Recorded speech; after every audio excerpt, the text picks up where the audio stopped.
Hey guys, কেমন আছো সবাই?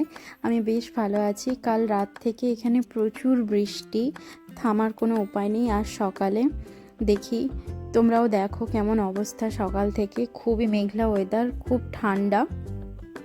তো বৃষ্টি দেখে আমার না ইচ্ছে হলো আজ সন্ধেবেলা আমরা একটু চপ খাবো। তো ডিমের চপ আমার খুবই ভালো লাগে, তো তারই প্রস্তুতি। সকালে উঠে একটু ডিম সেদ্ধ করতে দিয়ে বিটরুটগুলো একটু গ্রেট করে নিয়ে আলু কয়েকটা সেদ্ধ করে একসাথে একটা মশলা বানানোর জন্যই তারই প্রস্তুতি। ডিম কয়েকটা আমি অনেক আগেই সেদ্ধ করে নিয়েছি।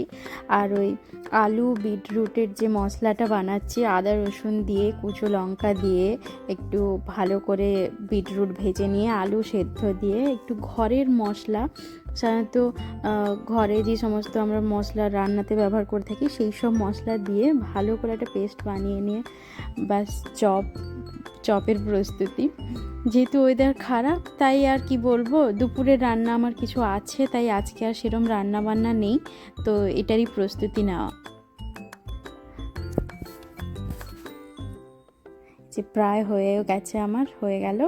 এবার আর পুরোটা দেখাতে পারলাম না, আমি না ভুলেই গেছি জানো, আমার ক্যামেরা অন ছিল না। যাই হোক, এই দেখো কিভাবে বানাচ্ছি। তোমরা আমায় পরে জানিও, যদি তোমাদের ভালো লেগে থাকে তাহলে আমি কোনোদিন পুরো একটা রেসিপি তোমাদেরকে দেখাবো।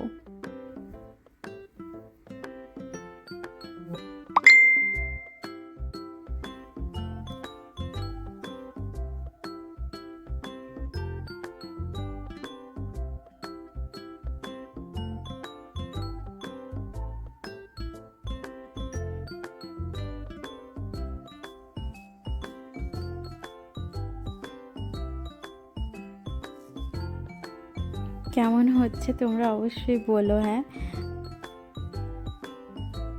এরপরে ডিমে ডিপ করে আবার একবার ব্রেড ক্রামসে ডিপ করে নিলেই হয়ে যায় প্রায়।